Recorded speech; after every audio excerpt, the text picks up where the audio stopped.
जाते थे, बट अब उन्होंने कन्वर्ट करना सीख लिया। अब उन्होंने कन्वर्ट करना सीख लिया। 5 मैच है, ये 2 मैच खेल ले, तीसरा नहीं हुआ तो चल बाहर।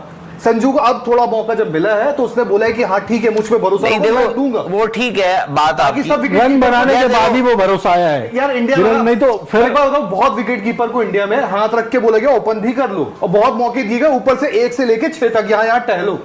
संजू को नहीं दिया गया था, ये सच है। नहीं, ओपन के रूप में उनको मौका तो मिला ही था ना, वो तो आपने एक एक्सपेरिमेंट कर दिया था। सिंपल सी बात है, बात सिंपल सी है। ये भी फैक्ट है कि संजू सैमसन के पास जो मौके आए थे वो कंसिस्टेंटली नहीं आए थे, बट इसीलिए कहा जाता था कि संजू सैमसन को अगर पता है कि यार मेरे साथ ऐसा हो रहा है, अगर मेरे को पता है कि मेरे साथ कुछ अनफेयर हो रहा है तो आप रन बना दो। ठीक है, आईपीएल देखो, आईपीएल उनका अच्छा जाता था, बट क्या होता था उनका भी ऐसा होता था 2 आईपीएल चले जाते थे एक ही में। आप लगता था यार इस बार तो संजू पता नहीं 700-750 रन बना देंगे, बट वो इवेंचुअली जब अच्छा सीजन चला जाए तो 500-550 में रुक जाते थे।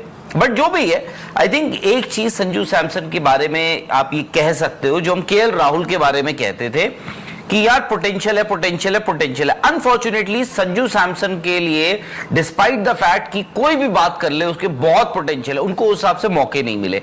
अब उसका ये भी है कि यार कंसिस्टेंसी की जो बात कह रहा हूं, जो मौके मिले, अब आप उनके देखो, आप आखिरी 10 मैचेस निकालो संजू सैमसन के, 2 बैक टू बैक 100s हैं, बट उसमें 3 डक भी हैं, 3 0 भी हैं। हालांकि वो ठीक है, देखो वो फेस वो भी, अब देखो यही संजू सैमसन को आपको याद होगा T20 वर्ल्ड कप के ट्रायल मैचेस में, जो प्रैक्टिस मैचेस बांग्लादेश वो यार ऐसा लगा उनको ऐसा लग रहा था कि यार मैं कहां, वो एक्चुअली नर्वस दिख रहे थे उसमें।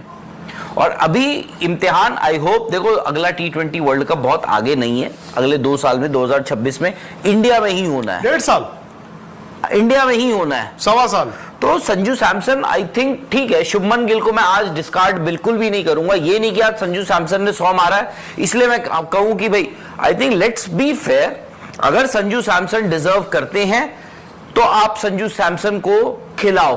Sanju Samson has to open with Yashasvi Jaiswal, as simple as. But जो इंडिया क्या करते चेंज में, मतलब अगर आपको सेफ टीम नहीं पसंद थी तो अब हो गया, मैं शायद संजू सैमसन को रखता, एक चांस लेता, मतलब थोड़ी सी जो 19-20 की लड़ाई थी ना, जो भी, चाहे आप केएल रख लो या संजू रख लो, या लेकिन वो हमें 19-20 लगता है, 19-20 हमें लगता है in terms of the impressions of the runs and the averages. मैं अप्रोच की शायद बात कर रहा हूं, मतलब शायद मुझे थोड़ा अटपटा लगा कि वर्ल्ड कप फाइनल में आपके जब 3 आउट हो गए, 3 ही आउट हुए, 9 थोड़े आउट हुए, फिर आपने अगले कितने 30 ओवर चौका ही नहीं मारा या 1 चौका मारा, ये थोड़ा सा डाइजेस्ट करने वाली बात नहीं है। और वो आपको मालूम है मैच ड्रॉ नहीं हो सकता, one day match T20 match draw नहीं हो सकता, हारोगे या जीतोगे नहीं, पर उसमें वही मैं इसलिए तो वही अप्रोच मैं T20 की कह रहा हूं। अब जो नए यंगस्टर्स हैं, देखो they can also be insecure, और एक वक्त आएगा यही लड़के जब इनका नाम आ जाएगा, रेपुटेशन आ जाएंगी, तो शायद वो इस तरह से बैटिंग नहीं करेंगे, सेफ थोड़ा खेलेंगे, ये भी इस तरह से बैटिंग नहीं करेंगे। बट आज अपने आप को स्टैब्लिश आप कैसे कर रहे हैं, लड़के अपने आप को स्टैब्लिश कर रहे हैं कि तूने उस साइड से 3 छक्के मारे ना, चल मैं 4 मार के दिखाता हूं, रादर देन ये कि तूने 42 बनाए हैं ऑफ 31 बॉल्स, मुझे बॉलें जितनी मर्जी हो जाए, मुझे 44 बनाने हैं जी, 50 बनाने हैं, मैं वो कंपटीशन नहीं है। So thankfully the competition is कि मैं तेरे से आगे छक्के मार के दिखाता हूं। थोड़ा वनडे क्रिकेट थोड़ा अलग है, आप देखो ना, एस्टैब्लिश प्लेयर भी मार रहे हैं, सूर्य कुमार यादव आपके मारते हैं, हार्दिक पांड्या मारते हैं जब जरूरत है, रिंकू सिंह मारते हैं। आई थिंक वो वनडे खेल आप अलग तरीके से रहे हो, और इसलिए शायद इंडिया सबसे आगे भी है, क्योंकि थोड़ा सा आप वो वनडे फोर्थ गियर में चला सकते हो, कैसे क्या करना वनडे, मतलब इंडिया की दिक्कत नहीं लगती है हमें, क्योंकि आपको हमेशा छठी गियर पे नहीं होना ना, इसलिए आप सेफ हो सकते हो, मतलब फोर्थ गियर पे भी आप match for 50% of the match आप बैटिंग कर सकते हो, वो इंडिया के पास है।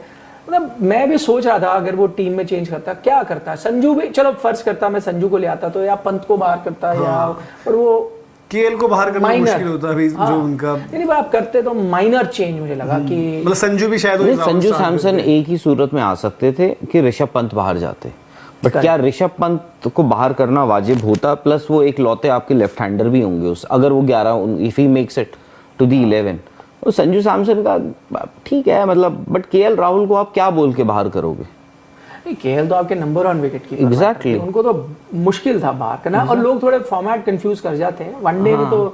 अच्छा ठीक है, फाइनल में तो आई एग्री, फाइनल की बात वाजिब है, लेकिन उस फाइनल में तो कोई नहीं चला आपका, पूरा batting order, Shubman Gill Rohit Sharma, Virat Kohli, KL Rahul. आपके ओपनर ने 10 ओवर में 80-82 रन दे दिए थे आपको, 75-80 रन। जी कैसे हैं आप लोग। तो दोबारा से एक नई वीडियो के साथ हम आपके साथ हाजिर हुए। वीडियो का टॉपिक आप टाइटल देखकर समझ गए होंगे कि केएल राहुल और संजू सैमसन, ऋषभ पंत, करुण नायर, ये 4 जो विकेट कीपर बैट्समैन हैं टीम इंडिया के अंदर, जिसमें से ऋषभ पंत को और केएल राहुल को T20 चैंपियन ट्रॉफी के लिए मौका दिया गया। संजू सैमसन को और करुण नायर को हमारे पास T20 स्क्वाड में रखा इंग्लैंड के खिलाफ खेलने के लिए, ताकि वो फिर जो 2026 में T20 का वर्ल्ड कप है उसके लिए हमारे पास परफॉर्मेंस दिखा सके। अच्छा था, पहला T20 मैच हुआ तो संजू सैमसन ने अपनी बैटिंग के जरिए ये प्रूव किया कि क्यों वो चैंपियन ट्रॉफी के स्क्वाड में होना उनको ज़रूरी था।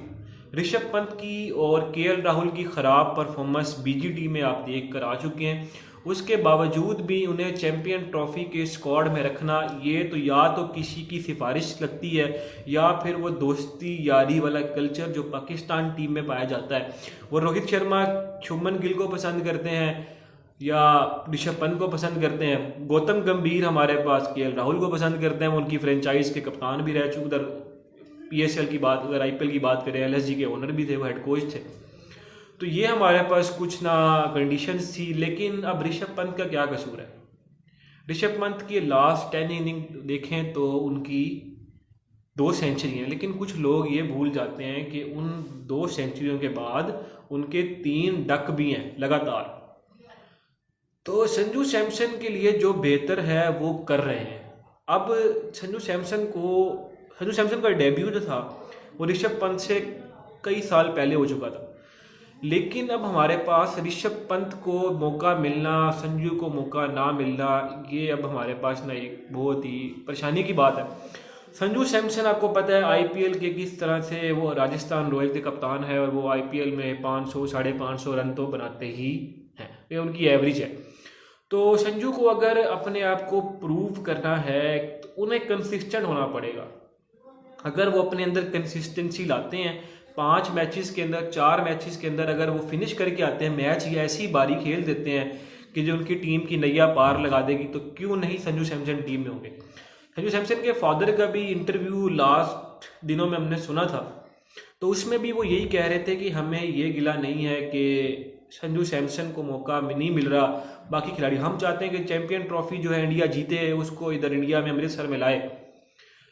तो लेकिन उन्होंने ये भी कहा कि वो संजू सैमसन को यही एडवाइस करते हैं कि वो अपनी मेहनत करें। दूसरी तरफ सरफराज खान एक ऐसे विकेट कीपर हैं जिन्होंने डोमेस्टिक में, रांची में, ईरानी कप में बहुत ही रनों के अंबार लगाए थे, लेकिन आज उनका कहीं भी नामो निशान नहीं है।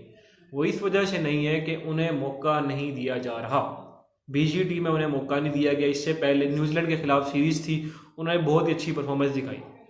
मज़ीद अगर आप हमारी इस तरह की वीडियोस देखना चाहते हैं, हमारी इन्फॉर्मेटिव और संजू सैमसन से रिलेटेड हम जो क्रिकेट को कवर कर रहे हैं, उनके लिए जस्टिस के लिए आवाज़ उठा रहे हैं, हमारे चैनल को लाइक करें, शेयर करें, सब्सक्राइब करें।